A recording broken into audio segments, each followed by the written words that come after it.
विष्णू सहस्रनाम श्लोक 55 बघतोय आपण आता. आधी श्लोक बघू. व्यवसायो व्यवस्थान संस्थान स्थानदो ध्रुवः परर्धि परमस्पष्टस्तुष्ट पुष्ट शुभेक्षणः. या श्लोकातलं पहिलं नाम आणि तसं क्रमाने 384 नाम बघतो आपण. व्यवसायः. ओम व्यवसायाय नमः. सव्विन्मात्र स्वरूपात व्यवसायः. ज्ञानमात्र स्वरूप असल्याने भगवंताचे एक नाम व्यवसायः असं म्हटलेलं आहे. आदि शंकराचार्य भाष्य करताना म्हणतात की व्यवसाय म्हणजे सुनिश्चित, त्याच्यामध्ये कुठल्याही प्रकारचे विक्षेप नाहीत, अर्थात त्याचं ज्ञान कसं आहे, सुनिश्चित आहे. म्हणून भगवंताचं एक नाम व्यवसायः असं आहे. संभ्रमित मन व अपरिपक्व बुद्धी यांच्याचमुळे सामान्य जीवामध्ये अनिश्चितता येते. बुद्धी स्थिर राहू शकत नाही. गीतेमध्ये भगवंतच म्हणतात की व्यवसायात्मिका बुद्धिरेकेह कुरुनंदन बहुशाखा ह्यनंताश्च बुद्धयो व्यवसायिनाम. अध्याय 2 श्लोक 41 मध्ये. निश्चयात्मक बुद्धी एकच असते. अस्थिर विचार असणाऱ्या अविचारी कामनायुक्त माणसांच्या बुद्धी खात्रीने त्याला पुष्कळ फाटे फुटलेले असतात, असंख्य फाटे असतात.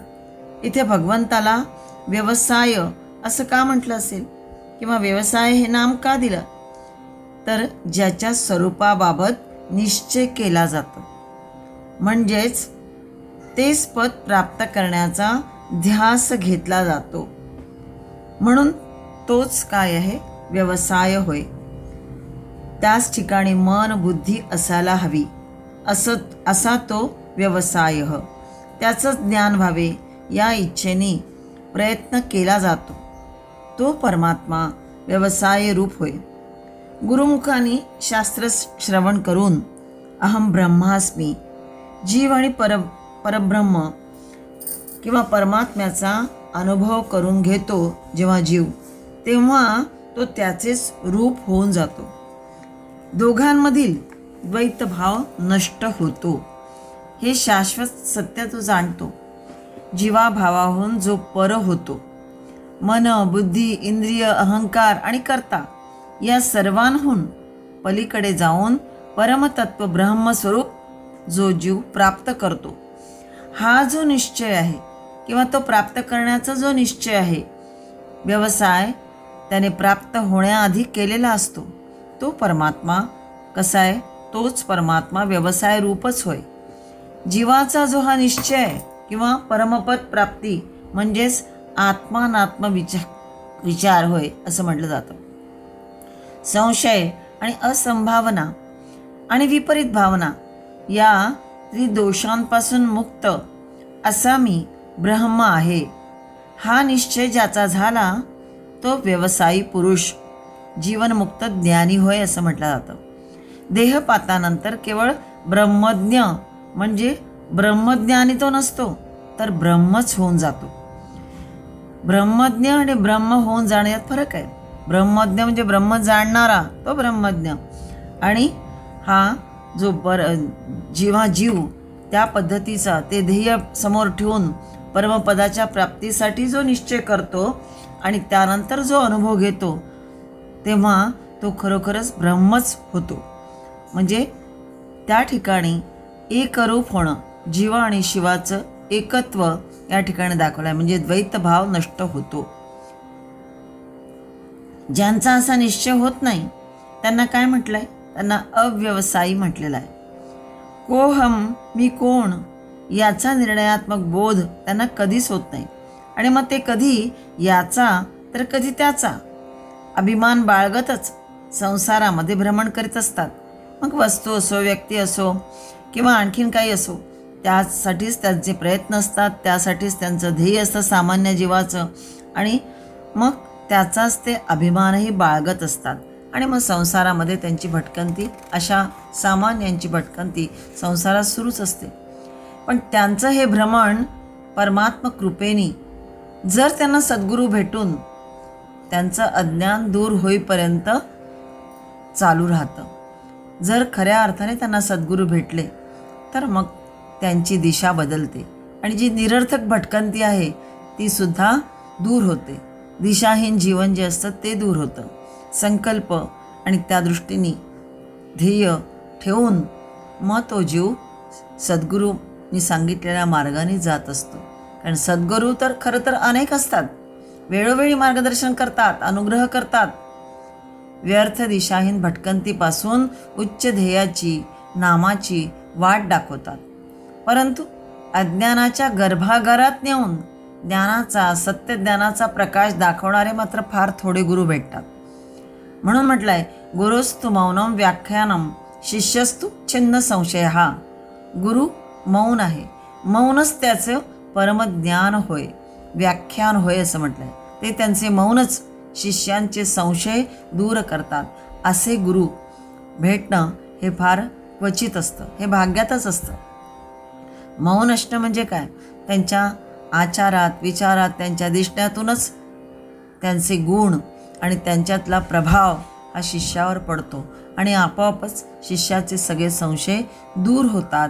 म्हणून म्हटलंय निधये सर्व विद्यानाम, सर्व विद्यांचा निधी असणारा सद्गुरू भेटायला सुद्धा भाग्य लागतो. अहम ब्रह्मास्मी किंवा शिवोहम शिवोहम ही अनुभूती यायला सद्गुरूच लागतात. व्यवसाय निश्चय मग दृढ होत जातो. असे सद्गुरू जर ज्याला भेटतात त्यांना, ज्याला जाणलंय किंवा जाणायचे होते तो तर प्रत्यक्ष कसा आहे व्यवसाय रूपच होय. कारण त्याच्यात विक्षेप नसतातच. म्हणजेच जो परमात्मा आहे त्याला जे व्यवसाय नाव दिलेलं आहे त्याबद्दल सांगतात आहे की त्याच्यामध्ये विक्षेप नसतात. म्हणून जो स्वतः निश्चल अविकारी विलक्षण तो व्यवसाय म्हणजे निश्चयात्मक बुद्धी असणारा होय. म्हणूनच म्हटलंय तोच अवर्णनीय असा होय.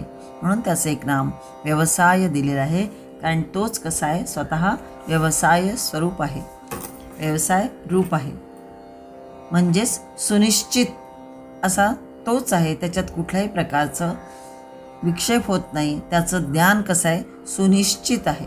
व्यवसायाचा अर्थ जो एक आहे सुनिश्चित तो या ठिकाणी घेतला आहे. संभ्रमित किंवा अपरिपक्व बुद्धी त्याच्या ठिकाणी नाहीच. तोच एक व्यवसाय रूप ज्ञानस्वरूप होय. श्लोक 55 385 नाम बघता आपण. व्यवस्थानः ओम व्यवस्थानाय नमः यस्मिन् व्यवस्थितिः सर्वस्येति व्यवस्थानः. ज्यांच्यात सगळ्यांची व्यवस्था आहे ते व्यवस्थान म्हटलेले आहे. व्यवस्थाप्यते अनेन इति व्यवस्थानः म्हणजेच सर्वांना परमात्म्याने व्यवस्था लावून दिलेली आहे. म्हणून तर त्याचं एक नाम काय आहे व्यवस्थानः. पाया किंवा अधिष्ठान असाही काहींनी अर्थ लावलेला आहे. विविधतेने नटलेल्या या विश्वाचा जो अंगभूत पाया आहे तो कोण आहे तर तो श्री महाविष्णूच होय. संपूर्ण विश्वाचं नियमन करतो आणि इतर घटकांना नियम पाळाव्यास लावतो. म्हणजेच त्या सगळ्यांची व्यवस्था लावून देतो असा तो व्यवस्थान. आदि शंकराचार्य पुढे लिहितात की लोकपालाद्यधिकार जरायुज अंडज उद्भिज ब्राह्मण क्षत्रिय वैश्य शूद्रावंतर वर्ण ब्रह्मचारी गृहस्थ वानप्रस्थ संन्यास लक्षणाश्रम तद्धर्मादिकान् विभज्य करोतीति वा व्यवस्थानः. लोकपालादी अधिकारी जरायुज अंडज उद्भिज आदी जीवांचे. जरायुज अंडज उद्भिज हे जे सगळे आहेत हे जीवांचे 4 प्रकार सांगितलेले आहेत. 4ही वर्णांचे लोक म्हणजे ब्राह्मण क्षत्रिय वैश्य शूद्र या ठिकाणी 4ही वर्णांचे लोक सांगितले आहे. 4ही आश्रम सांगितले आहेत. म्हणजे ब्रह्मचारी गृहस्थ वानप्रस्थ आणि संन्यास हे 4ही आश्रम. तसेच त्यांच्या धर्मादिकान विभज्य त्यांच्या धर्मादिला विभक्त करून म्हणजेच त्यांच्या गुणकर्मानुसार त्यांचं व्यवस्थान जे करतात ते कोण आहे तर ते श्री महाविष्णूच आहे. हे जे विभाजन आहे हे त्या जातीप्रमाणे नव्हे तर गुणकर्मानुसार जे विभाजन केलेलं आहे त्या अर्थाने म्हटलेलं आहे. हे जे व्यवस्थापन केलेलं आहे भगवंतानी म्हणून तो कोण आहे व्यवस्थान असं म्हटलेलं आहे. ही जी व्यवस्था बाहेरून लादण्यात येते ती झुगारून देण्याची प्रवृत्ती प्रत्येक जीवात असते. अर्थात त्याला व्यवस्था न म्हणता जुलूम बनलं जातं. जे स्वाभाविक असतं तेच टिकतं. म्हणून स्वाभाविक आचरणाला व्यवस्था म्हणावायचे. अमक्या एका धंद्यामध्ये जास्त पैसा मिळतो म्हणून आपला स्वाभाविक धंदा सोडून म्हणजे स्वधर्म सोडून जो दुसऱ्या अस्वाभाविक लोभदृष्ट किंवा लोभानी त्या धंद्याकडे वळणं म्हणजेच काय? परधर्म स्वीकारणं. इथे धर्म म्हणजे हिंदू, मुस्लिम, ईसाई वगैरे या अर्थाने नव्हे, तर आपलं कर्तव्य कर्म जे आपल्या वाट्याला आलं आहे तेही किंवा आपल्या वाडवडिलांपासून जे आलेलं आहे तेही, अशा प्रकारे जो आहे तो परधर्म स्वीकारणं म्हणजेच लोभाने त्या धंद्याकडे वळणं. एखादा जो धंद्यात असतो तो पैसा जास्त मिळेल म्हणून आपला स्वाभाविक धंदा सोडून जो लोभाने दुसऱ्या धंद्याकडे वळतो म्हणजेच परधर्म स्वीकारणे म्हटलं जातं त्याला. त्याच्या सगळ्या आचरणाला त्यांच्या सगळ्या आचरणाला मग स्वीकारणं. तो परधर्म कसा असतो? भयावह असतं असं म्हटलेलं आहे. परधर्म स्वीकारणे म्हणजे बाधा निर्माण करणे. त्यामुळे व्यक्तीचे आणि समाजाचे जीवन सुरळीत चालत नाही. हे सोडायचं ते धरायचं, ते सोडायचं ते धरायचं, लोभामध्ये वेगवेगळ्या ह्याच्यात जात जायचं आणि त्यामुळे विस्कळीतपणा जो येतो तो येतो. त्यामुळे समाजातही येतो, व्यक्तीच्या जीवनात पण येतो. इंग्रजीत एक म्हण आहे, one man's food is another man's poison. जे एकासाठी हितकारक तेच दुसऱ्यासाठी विषासमान असतं. म्हणजेच ज्याचा जो सहज धर्म, स्वभाव धर्म, सहज म्हणजे जन्मापासून आलेला किंवा स्वभाव धर्म, स्वभावानुसार असणारा जो धर्म आहे किंवा ज्याची जी प्रकृती आहे त्यानुसार आचरण, त्याप्रमाणे तो स्वभाव धर्म असतो. पण ते सोडून, नियत धर्माचं आचरण सोडून इंद्रिय लालसेने इतर गोष्टींना नको त्या अहितकारक गोष्टींमागे जाणं, व्यक्ती असो वस्तू मागे लागणं म्हणजेच मग कधीकधी दुःख वाट्याला येऊ शकतं. विवेकाने वागणारा जे स्वधर्म, सहज धर्म किंवा स्वहिताचं जे आहे ते जर आचरले त्यांनी, त्या व्यक्तीने किंवा त्या जीवानी, तर त्या धर्माचरणाने तो मनुष्य सुखी होतो. अन्यथा अहितकारक किंवा इंद्रिय लालसेने एक सोडून दुसऱ्याच्या मागे पळत जाणं तो त्याला दुःख देणारच असतं. ते सगळं त्याच्यामुळे दुःख त्याच्या वाट्यालाच येतं. परमेश्वराने प्रत्येक जीवमात्राला त्याच्या त्याच्या गुणकर्मानुसार या लोकात पाठवलेलं आहे. त्रिगुणात्मक या संसारामध्ये आपल्या आपल्या गुणकर्मानुसार आचरण किंवा व्यवहार करावा. पण त्याबरोबर स्वहिताचा विचार करून सुद्धा आपल्यातील सात्विक गुण, उत्तम गुणांना वृद्धिंगत करून आपल्याबरोबर इतरांचाही विकास कसा होईल असं आचरण असावे. हे आपणही व्यवस्थापन आपल्या जीवनामध्ये करतोच ना. परमेश्वर तर उत्तम व्यवस्थान करणार आहे म्हणजेच उत्तम व्यवस्थापक आहे. त्याची जी ही सृष्टीतील नियंत्रणाची, प्रत्येक प्राणीमात्रांच्या जीवनभरण पोषणाची आणि त्यानुसार परस्परांना ते कसे अनुकूल होईल या दृष्टीने लक्ष देऊन व्यवस्थापन कसे केले असेल भगवंतानी, त्याप्रमाणे त्यांनी ते व्यवस्थापन केलेलं आहे. त्या त्या जीवाच्या जीवनभरण पोषणाची त्यांनी व्यवस्था लावलेली आहे. प्रत्येक जीवमात्राची सृष्टीची नियंत्रणा परमेश्वर करतोच आहे आणि पुन्हा परस्परांना अनुकूल या दृष्टीने लक्ष देऊन त्याचं व्यवस्थापन आहे. तो कसा आहे? ज्ञानस्वरूप व्यवसाय म्हणजे ज्यासाठी योग्यांनी निश्चय करावा असा व्यवसायही तोच आहे. इथे व्यवस्थान करणाराही तोच म्हटलाय, म्हणजे उत्तम व्यवस्थापन करणाराही तोच आहे. कारण सर्व सृष्टीची व्यवस्था लावणारा तोच, म्हणून व्यवसायो व्यवस्थान असं जोडीने दोन्ही नामं आली आहेत. फार सुरेख रीतीने सहस्रनामामध्ये सगळे गुंफून अशा प्रकारच्या जोड्या ज्या दिलेल्या आहेत त्या अशा प्रकारे त्याचं महत्त्वही सांगितलं आहे आणि भगवंताचं श्रेष्ठत्वही पुन्हा पुन्हा त्या नामांमधून विशद केलेलं आहे. श्लोक 55 386 नाम बघतो आपण. संस्थानः ओम संस्थानाय नमः. अत्र भूतानां संस्थितिः प्रलयात्मिका समीचीनं स्थानमस्येति वा संस्थानः. प्रलयाच्या वेळी नामरूपासहित सर्व वैचित्र्यपूर्ण विश्वाला आपल्यामध्ये जो सामावून घेतो तो संस्थानः म्हटलेला आहे. किंवा सर्वोच्च स्थान असणारा संस्थान किंवा सर्वोच्च अधिकारी जो तो संस्थान या संज्ञेने सांगितलेला आहे. किंवा आणखीन एक अर्थ सांगितलाय की तो जीवांचे उच्च ध्येयच होय आणि म्हणून तो संस्थान. मागचे म्हणजे या श्लोकातील पहिला अर्धाचरण व्यवसायो, व्यवस्थान आणि संस्थान अशी 3 नामं क्रमिक पदे एक विचार सुचवणारी आहेत जणू काही.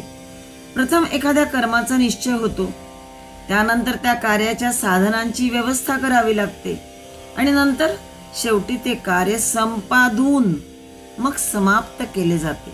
म्हणजेच अथने आरंभ आणि इतीने समाप्ती होते.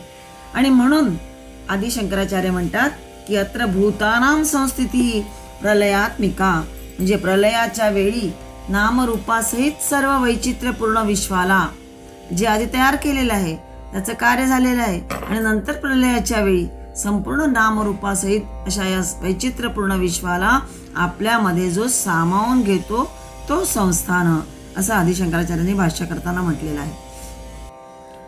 आज आपण संस्था, संस्थान या पदांचा काही वेगळाच आशय समजतो. संस्था म्हणजे सामान्यपणे एका उद्देशाने तयार करण्यात आलेली एक सामाजिक व्यवस्था, तिला आपण संस्था म्हणतो, जी स्वतःची एकत्रित उद्दिष्टे पाळते आणि स्वतःच्या कामावर नियंत्रण ठेवते.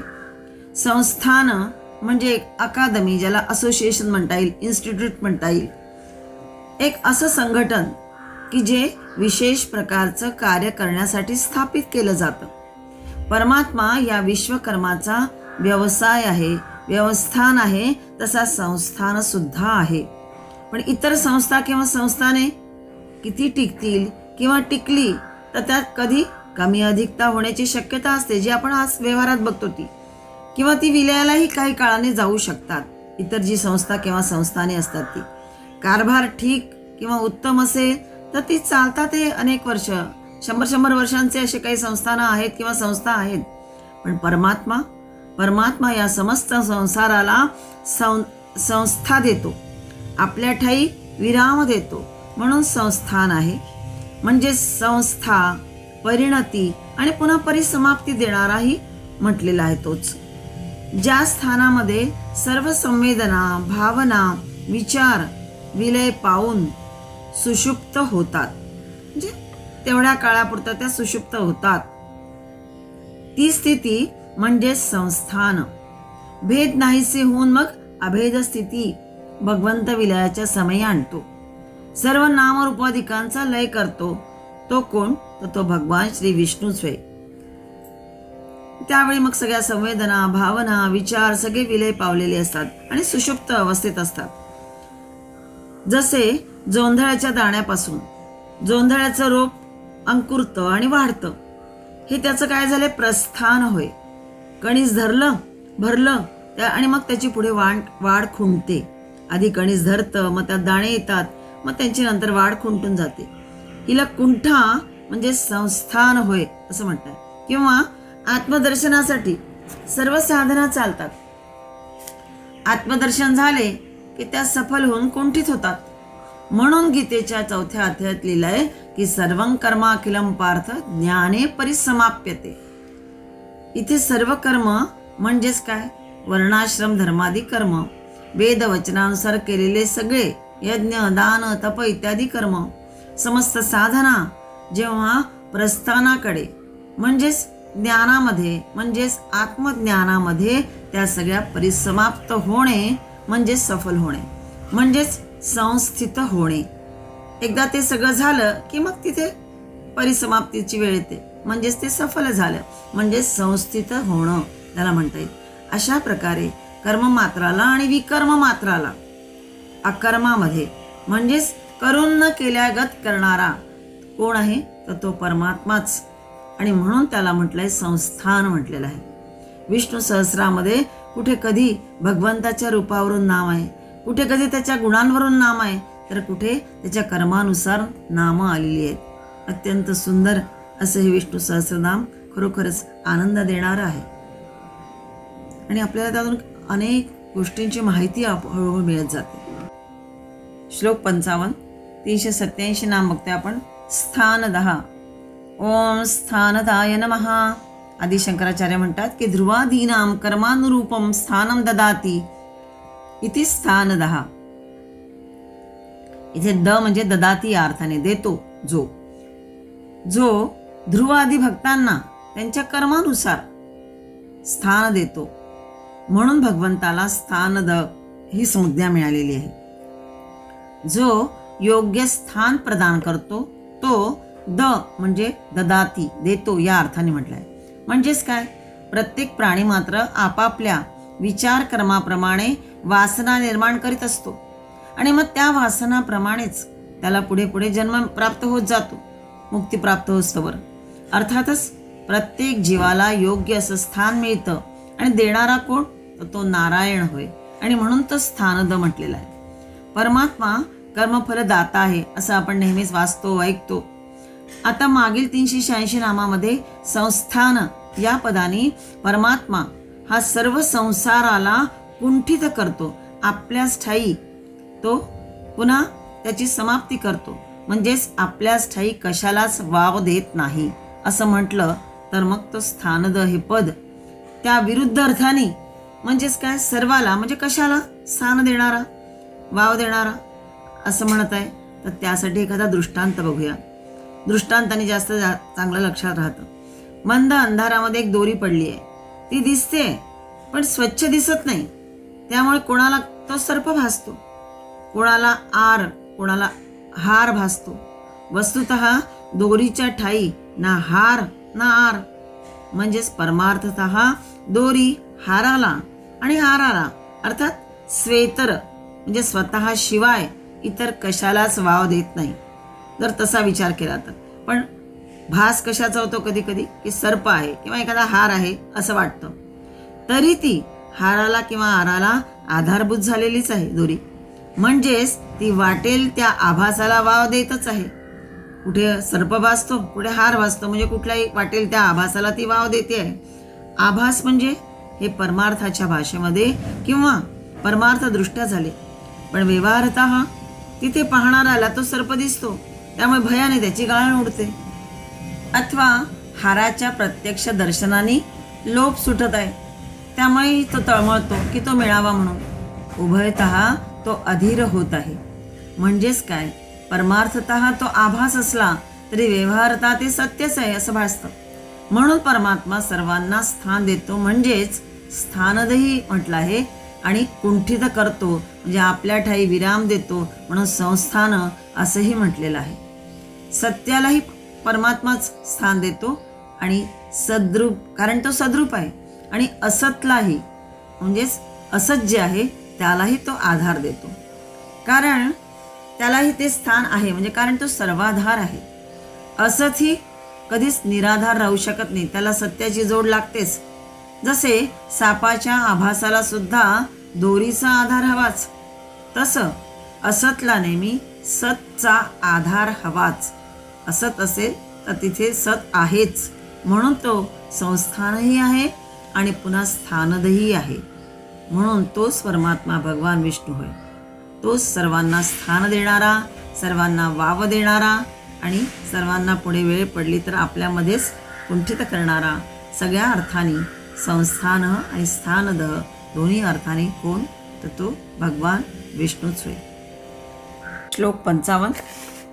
388 नाम बघतो आपण. ध्रुवः. ओम ध्रुवाय नमः. आदि शंकराचार्य लिहितात की अविनाशीत्वात् ध्रुवः. भगवंत अविनाशी आहे म्हणून ध्रुवः म्हटलंय. ध्रुव शब्दाचा आणखी अनेक अर्थ आहेत की अविचल, निष्कंप, सुस्थिर, दृढ, जो अनेक बदलणाऱ्या स्थितींमध्ये सुद्धा न बदलता स्थिर राहतो तो. म्हणून भगवंताचं एक नाम काय घेतलंय, श्री विष्णूंचं ध्रुवः. सर्व जग भ्रमत आहे, त्यात स्थिर असं काही नाहीच. सर्व जंगम आहे, स्थावर काही नाहीच. खरं तर सर्व स्थावरांमध्ये हिमालय हा सर्वात मोठा स्थावर असं म्हटलं जातं. पण खरोखर तो काय स्थिर आहे? त्याचे कडे म्हणजेच त्याच्या कडा ज्या असतात त्या कोसळत आहेत. नद्या त्याला सारख्या कापीत आहेत. प्रतिक्षणी त्याची घट वाढतेच आहे.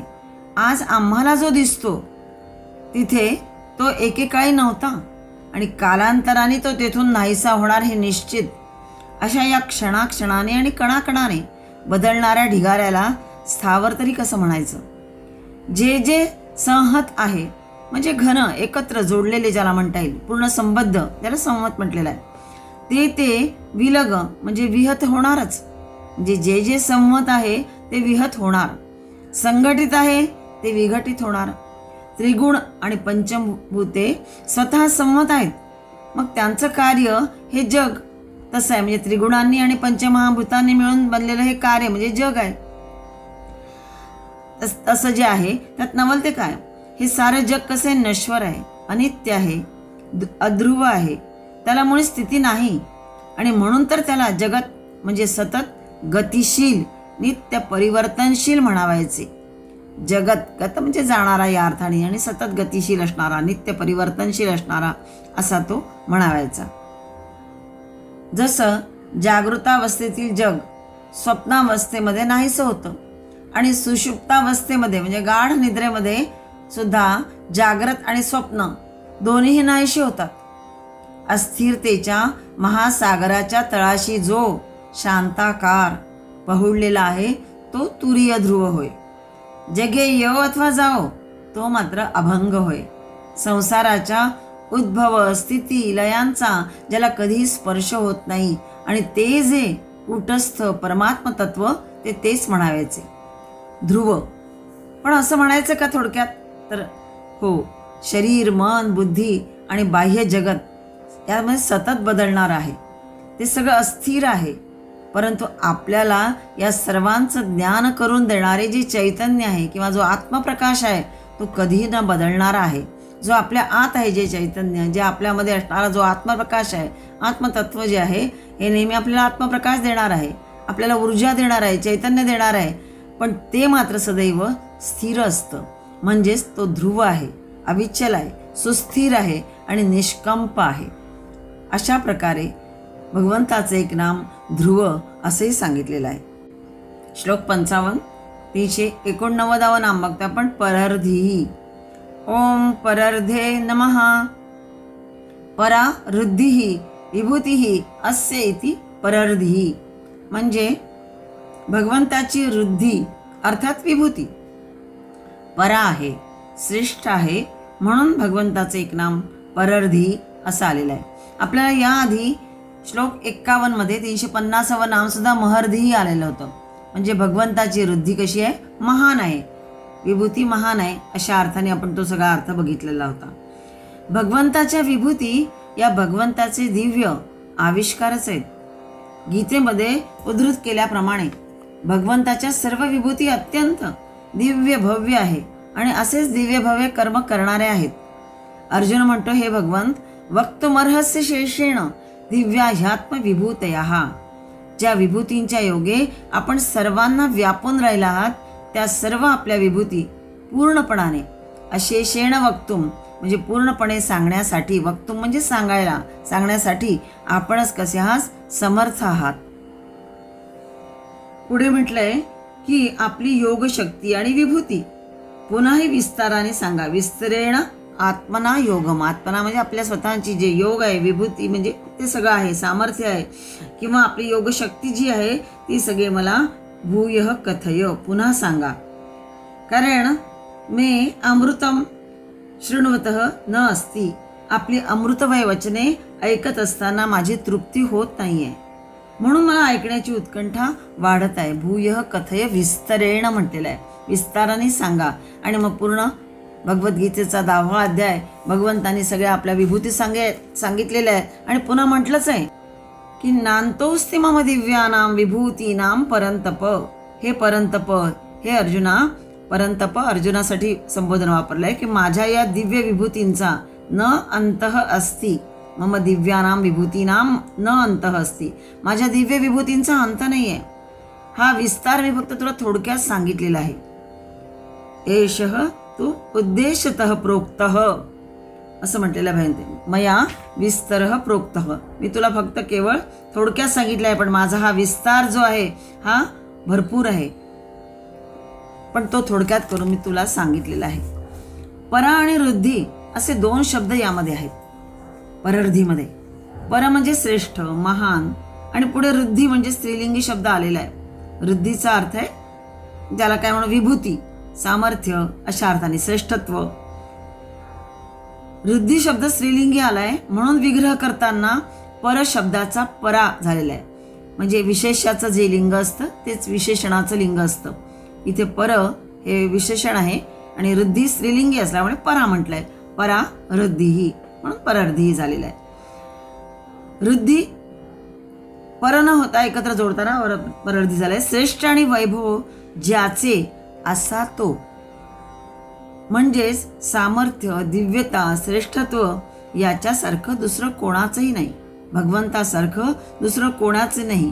तोच तो भगवान विष्णूच होय. जसं वृक्ष बीजातून अंकुरतो. आपण हे दृष्टांत बरेच वेळा बघितलेला आहे, पण पुन्हा पुन्हा त्या निमित्ताने जेव्हा आपल्याला तो एखादा शब्द येतो तेव्हा ते समजून घेताना आणखी सोपं जातं. जसं वृक्ष बीजातून अंकुरतो, त्याला मूलोपमूले फुटतात, शाखा, पुन्हा मूळ सगळे असतातच आणि पुन्हा शाखा आहेत, खाली मुळं अनेक फुटतात. स्कंद, शाखा, प्रशाखा, पत्र, पुष्प, फळं यांनी मग तो वृक्ष कसा होतो, समृद्ध होत जातो.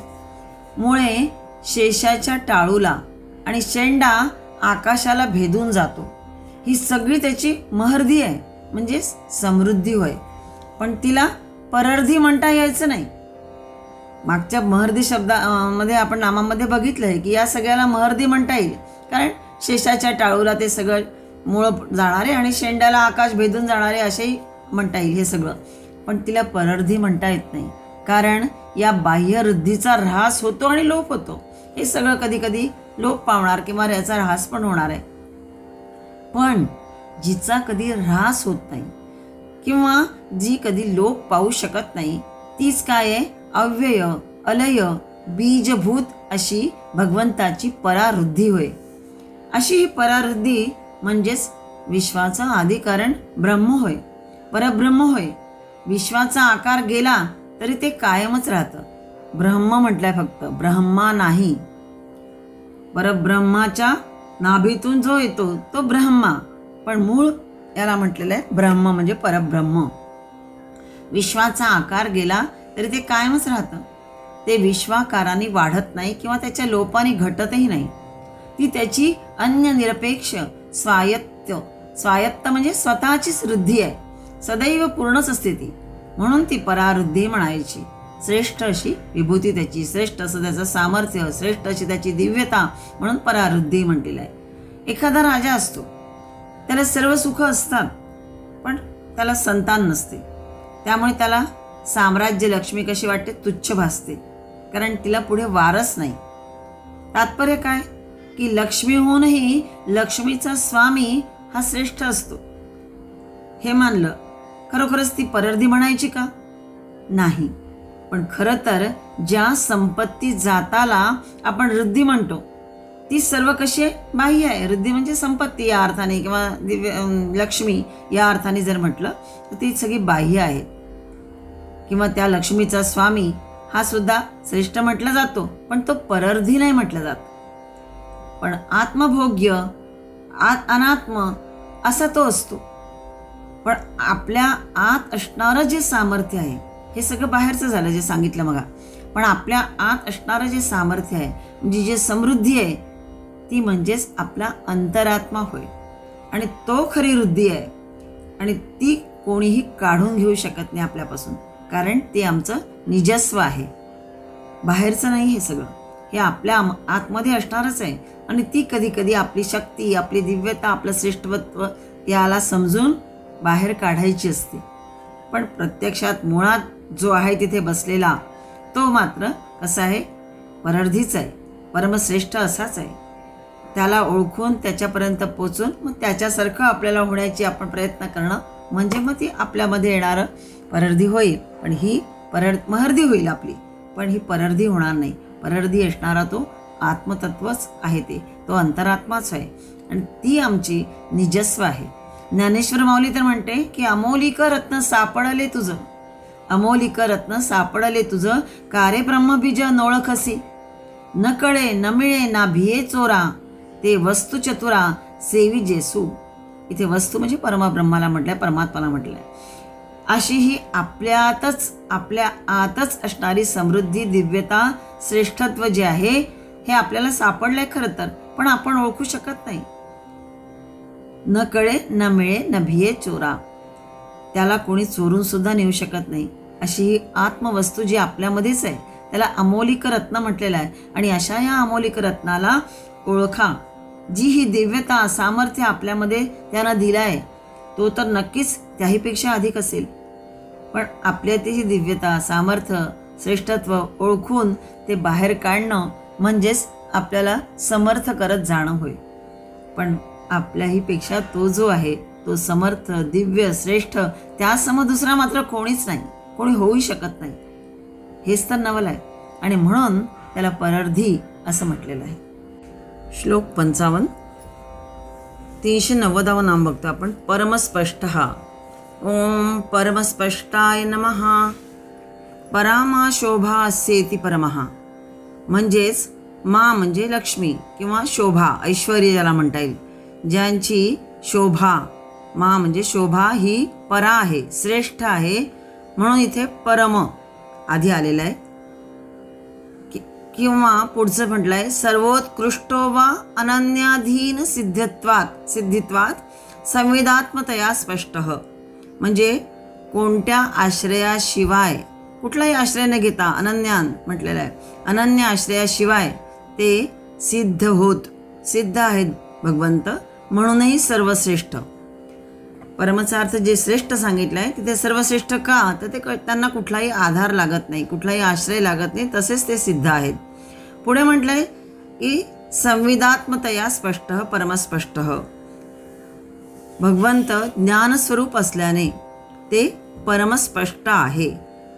जगातील सगळ्या विषयांचं ज्ञान म्हणजे जेवढे काही विषय आहेत, म्हणजे पंचविषय ज्याला म्हणता येईल, ते ज्ञान आपल्या इंद्रियांच्या द्वारा त्यांच्या मध्यस्थीनेच होते. पंचज्ञानेंद्रिय आणि त्यांचे पंचविषय. विषय कोणते आहेत पंचविषय, तर पाहणे, ऐकणे, गंध घेणे, स्पर्श, चव, हे सगळे विषय. हे जे ज्ञान आहे हे त्यांचे जे ज्ञानेंद्रिय आहेत 5, श्रोत्र, नेत्र, कर्ण, रसना, त्वचा, या सगळ्याद्वारे या पंचविषयांचं ज्ञान होतं. पण इंद्रिय जर शाबूत असली तर ज्ञान स्पष्ट होतं. ती जर अधू असली, त्यात काही दोष असला, तर मग कुठलं तरी उपकरण त्या ठिकाणी लावावं लागतं. म्हणजेच कसं, उपकरणाच्या साह्याने ज्ञान होऊ शकतं. जसं दृष्टी अधू झाली आहे तर चष्मा लागेल, कानाने कमी ऐकू येत आहे तर कर्णमशीन लागेल आदीद्वारा, मग ते थोडं स्पष्ट होईल. परंतु ते अस्पष्ट न म्हटलं, अस्पष्ट होत नाही ते, तरी अस्पष्टच म्हणावं लागेल, तिथपर्यंतच तेवढं ते दिसतं. याचं कारण करण म्हणजे साधनं, जे डोळा बघण्याचं साधन आहे ते कर्ण, आणि त्याला लागलेलं उपकरण, जसं डोळ्यावर चष्मा आहे किंवा आणखीन काही मशीन आहे का कानाची वगैरे, या प्रकारे म्हणजे करण आणि उपकरण यांचा अंतराय म्हणजे जी अडचण आहे, बाधा आहे त्यामध्ये येणारी, ते सगळं दोषास्पद अंतराय आहे. म्हणजे तो दुरावा होय, थोडा एकदम स्पष्ट होत नाही. पण जे ज्ञान जे आहे ते मुळी विषयेंद्रियांनी स्पष्ट होणारं नाहीच. हे अंतर्ज्ञान जे आहे, आत्मज्ञान जे आहे, किंवा तो जो स्पष्ट परमस्पष्ट जो आहे तो या विषयेंद्रियांनी, या ज्ञानेंद्रियांनी होणारा नाही आहे स्पष्ट. त्यांना क्वचित उपकरणं, लागणारी उपकरणं किंवा बाहेरील ज्ञान होईल फक्त. पण अतिंद्रिय जे ज्ञान आहे, जे परमस्पष्ट म्हणतंय, ते या ज्ञानेंद्रियांनी होणार नाही. बाहेरील ज्ञान कितीही स्पष्ट म्हटलं तरी सुद्धा त्यात अंतरा असणारच. म्हणजे अडथळा म्हणा, बाधा म्हणा, विघ्न म्हणा किंवा दुरावा म्हणा, त्याला अंतराय म्हणता येईल. हे बाहेरील ज्ञान कितीही स्पष्ट असलं तरी त्यात थोडा अंतराय असणारच. पण ज्याचे दर्शन स्वच्छ होते ते परमस्पष्ट म्हणायचे. स्वच्छ दर्शन कोणाचं होतं, तर जी वस्तू प्रत्यक्ष दिसते तिचं. डोळ्यासमोर घड्याळ धरलं तर त्याचे आकडे स्पष्ट होतात. पण घड्याळाचा काच जर मलिन असला किंवा रंगीत असला तर त्यातले आकडे तितकेसे स्पष्ट दिसत नाही. कारण मलिन काचाचा अंतर आहे, म्हणजे अडथळा तिथे आहे. काचाचा किंवा प्लॅस्टिकचा अंतर आहे, पारदर्शक किंवा अपारदर्शक आहे.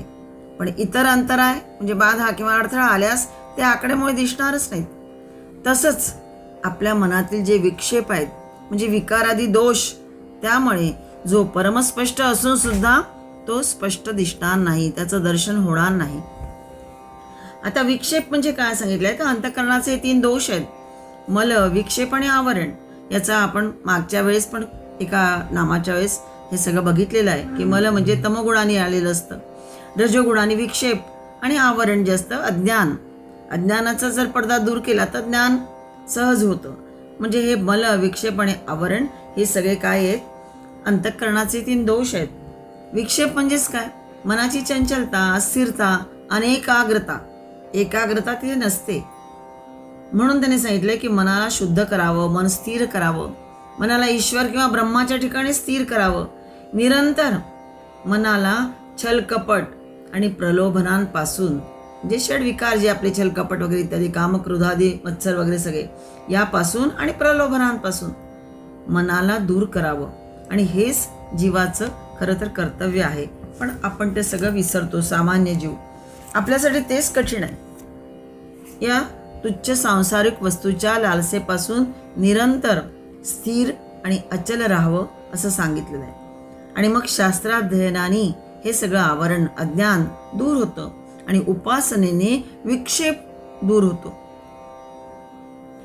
पण ज्यांनी या सर्वावर म्हणजे हे जे विक्षेप करणारे, निर्माण करणारे विचार प्रवाह आहेत किंवा मनाची चंचलता आहे, यावर ज्यांनी विजय मिळवला असेल त्या साधकांना ते दर्शन स्पष्ट आहे. तो म्हणजेच आपलंच आत्मतत्व होय. त्याच्या इतके वास्तविक दुसरं काही स्पष्ट नाही. म्हणजेच विशुद्ध चैतन्य जे आहे तो स्वतःच प्रकाशमान आहे. त्या आत्मप्रकाशा वाचून आपण बाह्य जगत बघू शकत नाही. तो जो आपला आत्मप्रकाश आहे त्याने आपण सगळं बाह्य जगत बघतो. म्हणजे बाह्य जगतातील किंवा आंतरजगतातील कुठलाही अनुभव या आत्मप्रकाशाशिवाय घेता येणार नाही.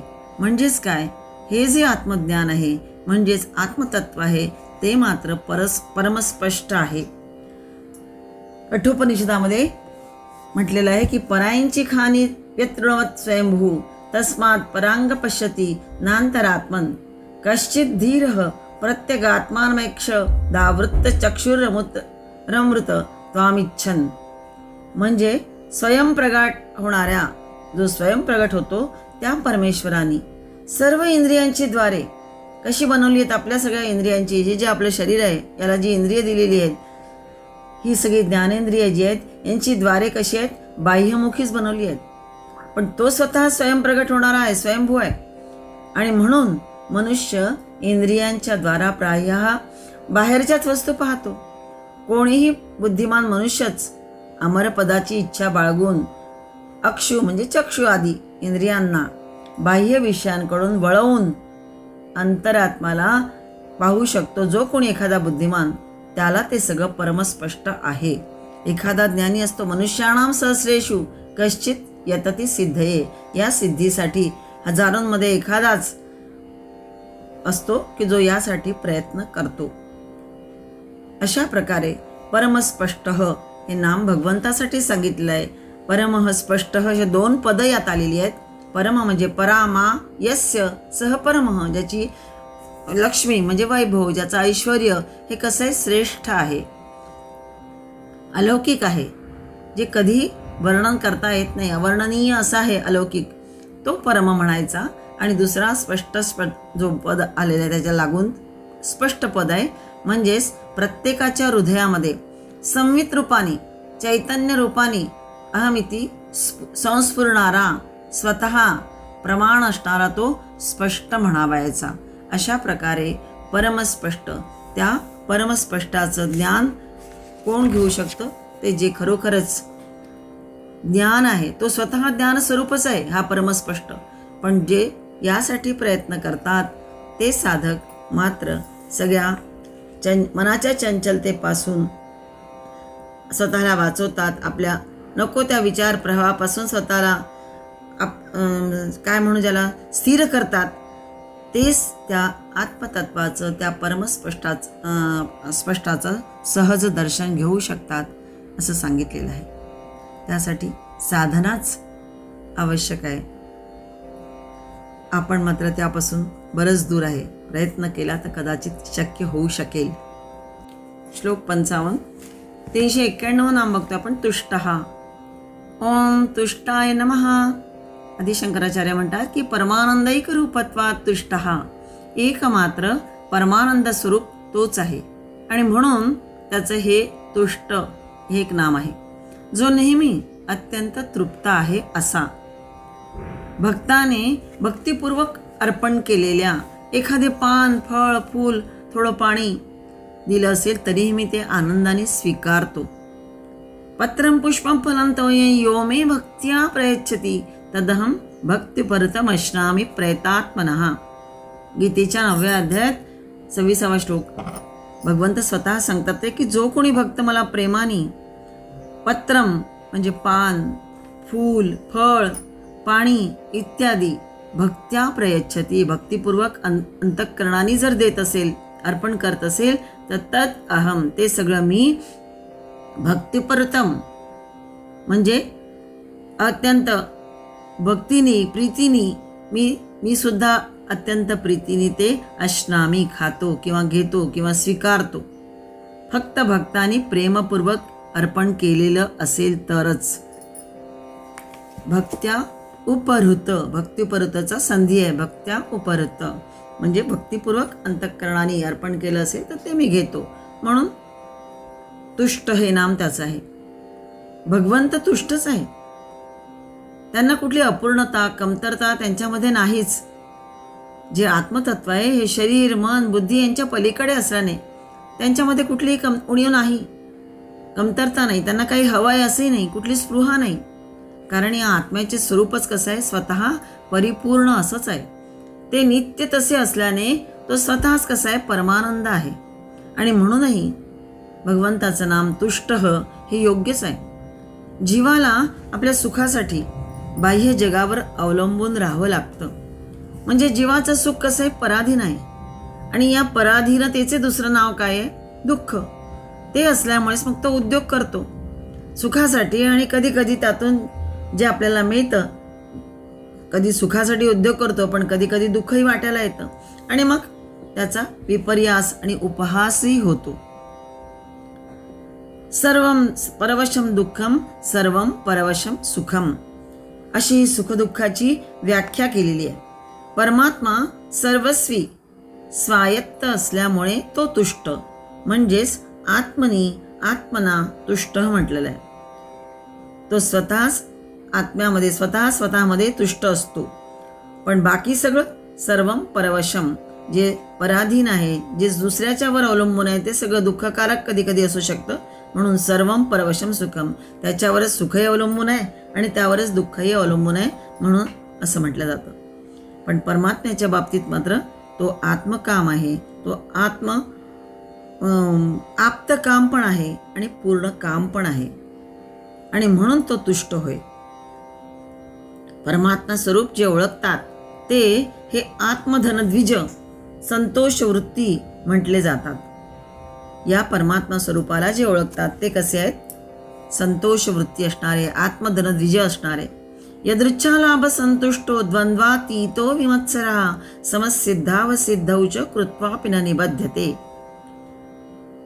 गीतेचा 4था अध्याय ज्ञानकर्म संन्यास. ज्ञानकर्म संन्यास कसा, तर ज्ञानपूर्वक कर्म करणारे कर्मयोगींचा संन्यास म्हणजे यदृच्छा लाभ संतुष्ट, जे आपोआप मिळाले आहे, इच्छेशिवाय मिळालेले आहे त्या पदार्थात ते नेहमी संतुष्ट असतो. तो द्वंद्वातीत म्हणजेच राग, द्वेष, मत्सर या पलीकडे तो असतो. हे त्याला काही नसतातच. आणि पुन्हा सुखदुःख, यशापयश, लाभालाभ या सगळ्या बाबतीत तो कसा असतो, सम असतो. समसिद्धाव सिद्धौच, समः सिद्धौ आणि असिद्धौ. तिथे संधी आहे सिद्धावसिद्धमध्ये. सिद्धौ आणि असिद्धौ दोन्ही बाबतीत, सिद्ध हो किंवा असिद्ध म्हणजे यश मिळो किंवा अपयश, लाभ मिळो किंवा अलाभ, या सगळ्या बाबतीत तो कसा असतो, सम असतो. हा ज्ञानकर्म संन्यास जो अध्याय सांगितला आहे त्यातला कर्मयोगी तो कसा असतो हे सांगितलेलं आहे. पुन्हा कृत्वापि न निबध्यते, कर्म करून सुद्धा न केल्यागत तो अलिप्त राहतो. मी केलं हा अहंकार नसतो, हा अभिमान नसतो. तो तिथे कर्म करून सुद्धा न केल्यागत राहून अलिप्त असतो त्यापासून. असा तो कर्मयोगी. कर्मफलाचा विचार न करता, काय कर्मफल मिळेल मला याचा विचार न करता, जे काही वाट्याला आलंय ते कर्म ज्ञानपूर्वक, वाट्याला आलेले सुद्धा किंवा उच्च ध्येयासाठी असणारे कर्म सुद्धा, ते कर्म तो ज्ञानपूर्वक, प्रेमपूर्वक आणि कर्तव्यपूर्वक करणारा असतो. असा तो संन्यासी, कर्मसन्यासीच होय तो. कर्म करून सुद्धा सगळ्या गोष्टी, कर्मफलाचा त्याग करणारा. कर्माचा त्याग नव्हे, संन्यास म्हणजे कर्माचा त्याग नव्हे, तर कर्मफलाचा त्याग करणारा. संन्यासचा अर्थ सम्यक न्यासः.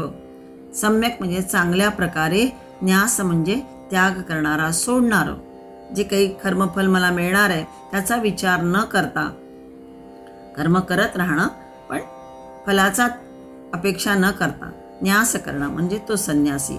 मग हा कसा? तर हा सदैव कसा असतो? आत्मतृप्तच असतो. भगवंत न कर्मफले स्पृहा म्हणतात आणि पुन्हा कर्मणा न लिप्यते. कुठलीही मला इच्छा नाही म्हणतात आणि पुन्हा मी कर्माने लिप्तही होत नाही. न कर्माणी लिंपंती, पुन्हा मला कर्मही ती बंधनात टाकत नाही, असं भगवंत त्या अध्यायात पुन्हा सांगतात 4थ्या अध्यायामध्ये. असे हे सदा तुष्ट, संतुष्ट, तृप्तच होय. कारण कुठल्याही स्वार्थ हेतूने त्यांची कर्म नसतात. ते जेव्हा अवतार रूपात येतात तेव्हा दिव्य हेतूसाठीच ते कर्म करत असतात आणि जनांना आदर्श देण्यासाठी सुद्धा ती सगळी कर्म ती करत असतात. कुठल्या स्वार्थ हेतूने नव्हे किंवा कुठल्या इच्छेने ती कर्म करत नाही अवतार रूपात येऊन. आणि म्हणून ते अर्जुनाला सांगतात आहे 2 अध्यायामध्ये की मात्रा स्पर्शास्तु कौंतेय शीतोष्ण सुख दुःखदाः आगमा पायिनो नित्यास्तां तितिक्षस्व भारत. इंद्रियांचे त्यांच्या त्यांच्या विषयांशी असणारे हे जे संयोग आहे, पंचज्ञानेंद्रिय आणि त्यांचे विषय, हे जे इंद्रियांशी असणारे जे विषय आहे यांचा जो संयोग आहे, हा नेहमी कसा असतो? दुःख देणाराच असतो. क्षणिक सुख मिळतं, पण काही काळानंतर तो नकोसही वाटतो किंवा दुःख देणारी असतात. म्हणजे ते उत्पन्न होतातही पुन्हा जातातही. आगमा पायिनो नित्याहा म्हटलंय, येतातही आणि जातातही. कधी सुख असतं, कधी दुःख असतं, म्हणजेच अनित्य आहेत ते. आणि म्हणून त्यांना तू तितिक्षस्व भारत, हे भारत, हे अर्जुना, तू त्यांना धीराने सहन कर. पुढे म्हटलंय यम हि न व्यथयन्ते ते पुरुषम पुरुषर्षभ समदुःख सुखं धीरम सोमृतत्वाय कल्पते. 2 अध्याय 14-15 श्लोक. की या श्रेष्ठ पुरुषाला या द्वंद्वामुळे तो कधीही व्याकुळ होते. असे जे श्रेष्ठ पुरुष असतात ते अशा प्रकारच्या द्वंद्वाने कधीही व्याकुळ होत नाही. सुख किंवा दुःख, यश किंवा अपयश हे जर आलं असेल त्याने ते व्याकुळ होत नाही. ते मोक्षपदाला म्हणजेच मग मोक्षपदाला म्हणजे अमृतत्वाला प्राप्त करतात. अमृतत्व म्हणजे कोणते? तर तेच परमतत्व, परमेश्वर, श्री भगवान महाविष्णू, ते जे आहे ते अमृतत्व आहे, तेच परमतत्व आहे. जो नेहमीच तृप्त आहे, सच्चिदानंद आहे, सच्चिदानंद घन होय आणि म्हणून तोच तुष्ट या नामाने संबोधलेला गेला आहे. आणि ज्यांना ते पद प्राप्त करायचे तेही सुद्धा भगवंताच्या गुणांना आत्मसात करण्यासाठी तशीच साधना करत असतात, त्यासाठीच प्रयत्न करत असतात. कारण ते अमृतत्व प्राप्त व्हावे यासाठी त्यांची सतत साधना चालू असते. पण भगवंत कसा आहे? तर तुष्ट सदैव आत्मतृप्तच होय. श्लोक 55. 392 नाम बघतो आपण. पुष्टः. ओम पुष्टाय नमः. सर्वत्र संपूर्णत्वात् पुष्टः. सर्वत्र परिपूर्ण असल्यामुळे भगवंताचं एक नाम पुष्टः आहे. आधीच बघितलं आपण तुष्टः आणि इथे पुष्टः. तुष्ट म्हणजे सदैव तृप्त, इथे सदैव परिपूर्ण आहे तो सगळ्या बाबतीत, म्हणून पुष्टः. सर्वव्यापी परमतत्व अर्थातच नित्य परिपूर्ण आहे. त्याच्यामध्ये काही समाविष्ट करता येत नाही, काही कमीही करता येत नाही. ते सदाच परिपूर्ण असल्याने संपूर्ण दृश्य विश्वाची उत्पत्ती त्याच्यातून होऊन सुद्धा त्याच्यामध्ये कुठलीही अपूर्णता येत नाही. मागचं 391 नाम तुष्ट हा बघितलं. तुष्टी ही आंतरिक भाव आहे. आणि पुष्टी ही बाह्य होय. परंतु परमात्म्याच्या बाबतीत अंतर्बाह्य एकच होऊन जातं. अर्थात पुष्टी ही आंतरिक म्हणायची, तिचा परिणाम बाह्यता प्रगट होतो इतकंच. असते ती आंतरिकच कधी कधी, पण परिणाम बाह्यता प्रगट होतो इतकंच. परमात्मा गुणातीत म्हणजे त्रिगुणांच्या पल्ल्याड पार आहे. तर स्वरूपस्थिती पूर्ण आहे. हे जे परमात्म्याचे सदा एक रसत्व आहे, हे त्या गुणामुळेच तो पुष्ट म्हणायचा. ज्यांना बाहेरून पोषण मिळवावे लागते ते कसे असतात? पराधीन पोषण म्हणणारे. मग ते अपुष्ट असतात, कारण त्यांना बाहेरून सगळं हवं असतं आणि त्यांनी ते पुष्ट होत जातात, पण ते सगळं अपुष्ट असतं. परमात्म्याला कधी पोषणाभाव होऊ शकत नाही. तो सदैव पुष्टच म्हणावायचा. तो स्वयंपूर्ण आहे म्हणून तो पुष्ट आहे. तुष्ट आणि पुष्ट ही जोड पदे आली आहेत. आंतरिक तोषाशिवाय नुसती बाहेरील पुष्टी ही टिकत नाही. अर्थातच आंतरिक तुष्टी आणि बाह्य पुष्टीला जन्म देतेच देते. अशी ही परस्पर विनिमित्त अशी ही तत्व आहेत.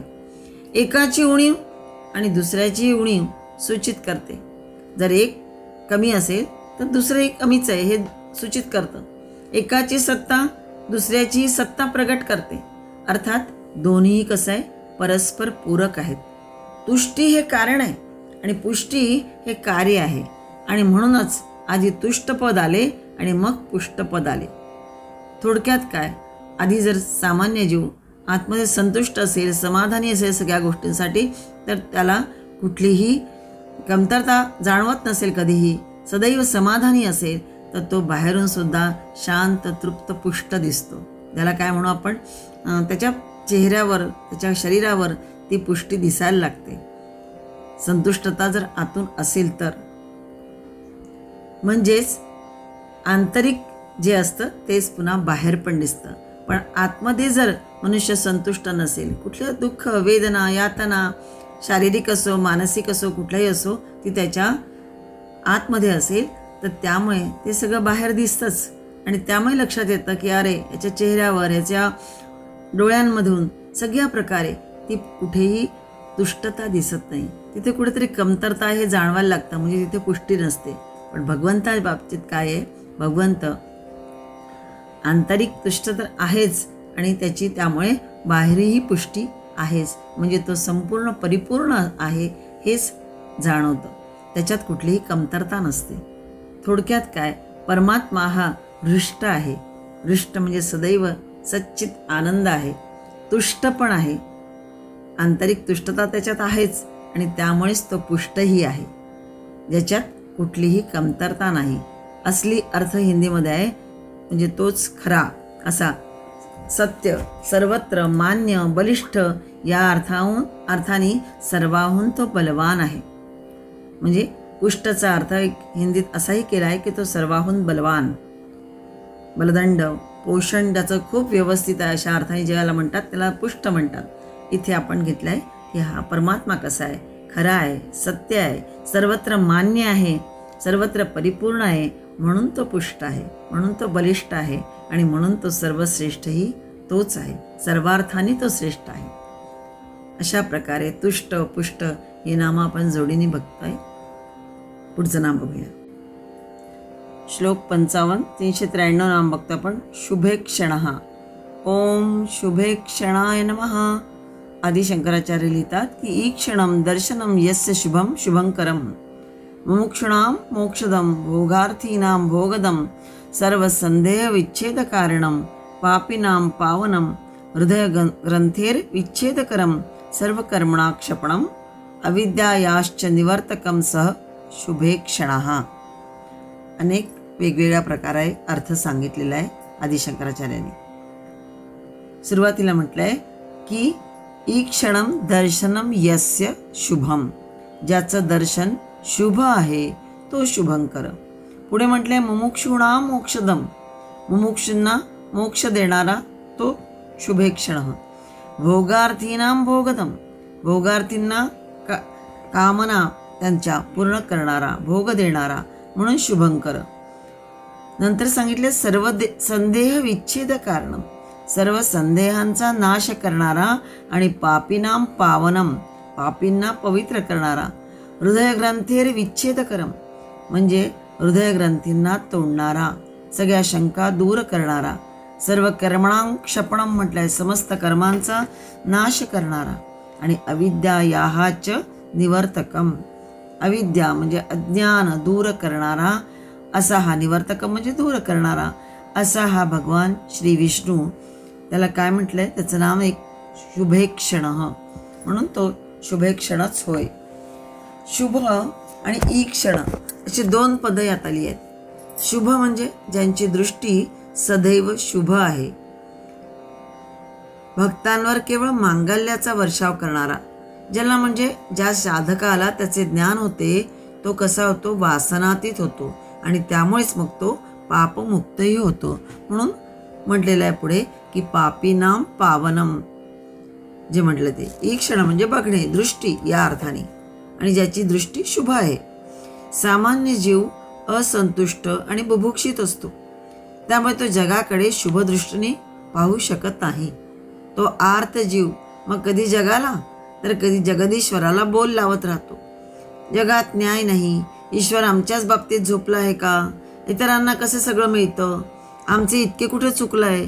खरं तर कळत असतं की आपण इथे चुकलो आहे, इथे वाईट विचार केला होता, दुसऱ्याचा दुस्वासही आपण करत आहे, पण हे करत असताना आपले दोष आपल्याला दिसत नाही, इतरांचे मात्र आपल्याला ताबडतोब दिसतात. इतरांचं सुख न बघवल्यामुळेच मग काय होतं, मत्सर आपल्यामध्ये यायला लागतो. मग असूया वृत्ती जी असते, असूय वृत्ती म्हणतात, ती असूय वृत्ती आली की दृष्टी आपोआपच अशुभ होत जाते. कोणाचं शुभ व्हावं ही त्यामुळे मग इच्छा नसते, आणि असली जरी इच्छा तरी कुठेतरी एक कोपऱ्यामध्ये असतंच की नाही झालं तर बरं होईल. अशा प्रकारे ही अशुभ दृष्टी सामान्य जीवाची असते. उलट जो तुष्ट असतो, संतुष्ट असतो, पुष्ट असतो, त्याची दृष्टी मात्र जगाकडे पाहण्याची शुभ असते. संतोष एव पुरुषस्य निधानम म्हणतात ते यासाठीच की समाधान हेच माणसाचं सर्वात मोठं निधान आहे. गोधन गजधन बाजीधन और रत्नधन खान जब आवत संतोष धन सब धन धूरी समान. दोहा एक की संतोष जर आला असेल, याच्यामध्ये संतोष केव्हा तर गोधन गजधन बाजीधन रत्नधन हे ज्याला सगळं मिळतं, आणि हे सगळं असून सुद्धा ज्यावेळेस संतोष धन जर असेल तर बाकी सगळं धन कसं असतं, धुरी समान, म्हणजे त्याला काहीही महत्त्व नसतं. खरं महत्त्वाचं म्हणजे फक्त मनातून आत्मसंतुष्टता तुष्टता असली तर बाकी धनाला कसलंही महत्त्व नाही. संतोष परम सुखम, मनुष्याच्या सुखाचं कारण एक फक्त काय आहे तर संतोष समाधान, आणि दुःखाचं कारण म्हणजे असंतोष, आणि त्यामुळेच दृष्टी कशी होते, विकृत होते. पण संतोषवत न किमपि सुखम नास्ति, संतोषासारखे दुसरे काही सुख नाही, असा एक संस्कृत सुभाषित आहे. हृदयम मधुरम नयनम मधुरम हसितम मधुरम असा जो मधुरापती आहे, कोण तर भगवान श्रीकृष्ण, आणि श्रीकृष्ण म्हणजेच विष्णूंचा अवतार, म्हणून त्याचं हृदय कसं आहे, मधुर आहे, नयन मधुर आहे, हसितम मधुरम त्याचं हसणं सुद्धा मधुर, म्हणून त्याला मधुराधिपती म्हटलेलं आहे. दृष्टम मधुरम भुक्तम मुक्तम मधुरम पीतम मधुरम रूपम मधुरम असा हा मधुरापती असल्यामुळेच भोगार्थींना तो कसा हवे ते देतो, त्यांचं अज्ञान दूर करतो. उदारही तोच आहे. परमात्मा सदैव तुष्ट संतुष्ट असल्यामुळेच जगाकडे शुभेक्षणच म्हणायचा, जगाकडे पाहण्याची त्याची जी दृष्टी आहे ती शुभेक्षणच म्हणायची. सच्चिदानंद तोच स्वतःही आणि जगाचेही भले हो ही शुभदृष्टी असणारा आणि जीवाला शुभदृष्टी असावी असा सतत मार्गदर्शन करणारा, म्हणूनच तो कसा आहे शुभंकर, शुभंकरोती इति, म्हणूनही तो शुभेक्षण. त्याची कृपादृष्टी ज्या भक्तांवर असेल त्यांचे सर्व शुभ होणारच असा हा शुभेक्षण. विद्यंते हृदयग्रंथी, सगळे त्याचे जीवाचे संशय जो दूर करतो. जर ज्याला ज्ञानाची ओढ आहे, अज्ञान घालून आपलं ज्ञान वाढवायचं आहे आणि श्रद्धा आहे भगवंतावर, त्याच्या सगळ्या विद्यंते हृदयग्रंथी त्याचे सगळे संशय दूर करणारा कोण आहे? हा श्री विष्णूच होय. अभिलषित चिंतामणी म्हटलाय, हा परमात्माच आहे. हा दृढ विश्वास जर असेल तर बाकी तात्पुरते जे असतात शुभचिंतक ते कसे असतात? शुभदर्शी, शुभंकर तात्पुरते असतात. पण परमेश्वर मात्र हा कसा आहे? सदैव संतुष्ट, तुष्ट, पुष्ट असल्यामुळेच तो शुभेक्षणही आहे.